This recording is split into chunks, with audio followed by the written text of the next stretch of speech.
Sorry, no te agüites y no te como. Sé que te encanto, pero no entiendes mi corazón. 1940, un país que intenta modernizarse pero sigue atrapado en su propia tragicomedia. Venimos de una revolución, de reformas agrarias, de expropiar petróleo y de ver a los ricos enojarse. Pero ahora toca una nueva etapa, con elecciones polémicas, una guerra mundial y la llegada del primer presidente civil en décadas. Todo esto acompañado de la corrupción de siempre y promesas que suenan demasiado bonitas para ser verdad. Acompáñenme en este viaje por la historia de México, donde lo absurdo y lo real se mezclan a la perfección.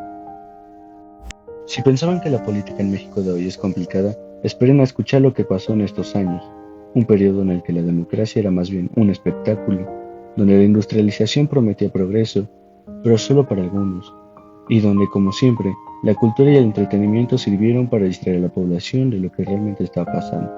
Así que tomen asiento, preparen su café o bebida favorita y vamos a sumergirnos en la tragicomedia mexicana del siglo XX. Las elecciones de 1940 fueron todo menos pacíficas. Por un lado, teníamos a Manuel Ávila Camacho, el candidato oficial que representaba la continuidad del gobierno revolucionario. Por otro, Juan Andrio Almazán, un personaje con un fuerte respaldo militar y empresarial, que prometía acabar con las irregularidades y los excesos del gobierno. ¿Qué pasó? Bueno, lo de siempre: fraude, violencia y represión. Reportes de casillas quemadas, boletas desaparecidas y hasta enfrentamientos armados en algunos estados fueron parte de la jornada electoral. Ávila Camacho fue declarado ganador con una mayoría aplastante, pero no todos estaban convencidos de la legitimidad de los resultados. Almazán denunció fraude, y tras una serie de protestas infructuosas, terminó exiliándose en La Habana. México, mientras tanto, se acostumbraba a la idea de que la democracia era más bien una ilusión conveniente para quienes estaban en el poder. Mientras el mundo se sumía en la Segunda Guerra Mundial, México intentaba mantenerse al margen. Pero en 1942 el hundimiento de barcos petroleros mexicanos en el Golfo por submarinos alemanes dejó al país en muchas opciones.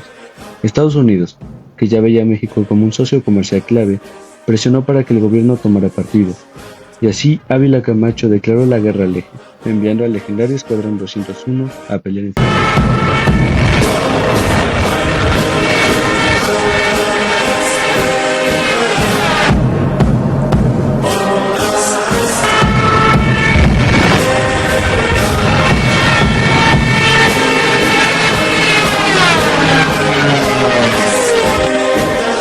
La guerra también trajo consigo un crecimiento económico impresionante. México se convirtió en un proveedor clave de materias primas y alimentos para los aliados, lo que impulsó la industrialización del país. El programa Bracero permitió que miles de trabajadores mexicanos emigraran a Estados Unidos para suplir la falta de mano de obra durante la guerra. Fue un periodo de oportunidades económicas, pero solo para algunos. La desigualdad siguió siendo la regla, y la riqueza generada por la guerra quedó en manos de unos cuantos empresarios y políticos. También, la entrada de México en la guerra consolidó su relación con Estados Unidos, estableciendo las bases de una futura dependencia económica y política.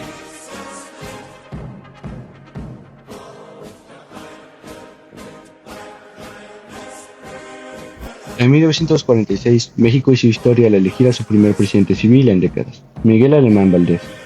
Su gobierno fue sinónimo de modernización. Se construían carreteras, presas, universidades y la ciudad universitaria, un símbolo del crecimiento intelectual del país.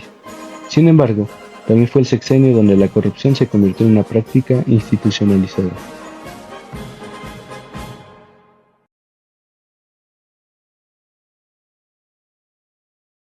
Los empresarios amigos del régimen recibieron contratos millonarios, el gobierno infló cifras de desarrollo y el dinero desaparecía en cuentas privadas. Mientras tanto, el campo se rezagaba y los trabajadores apenas sentían los beneficios de la supuesta prosperidad.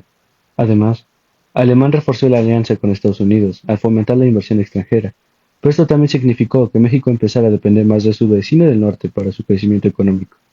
A pesar de todo, su legado en infraestructura y educación fue innegable, aunque con un costo social que aún se siente hoy.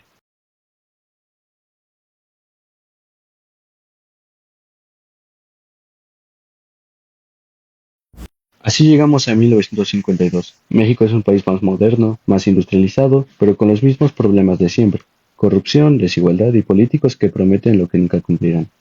El modelo económico dependiente de Estados Unidos ya está en marcha. Las élites económicas han consolidado su poder y los trabajadores siguen esperando que las promesas de justicia social se cumplan. La tragicomedia mexicana sigue su curso y, como siempre, la historia parece repetirse una y otra vez. ¿Aprenderemos alguna vez? Solo el tiempo lo dirá.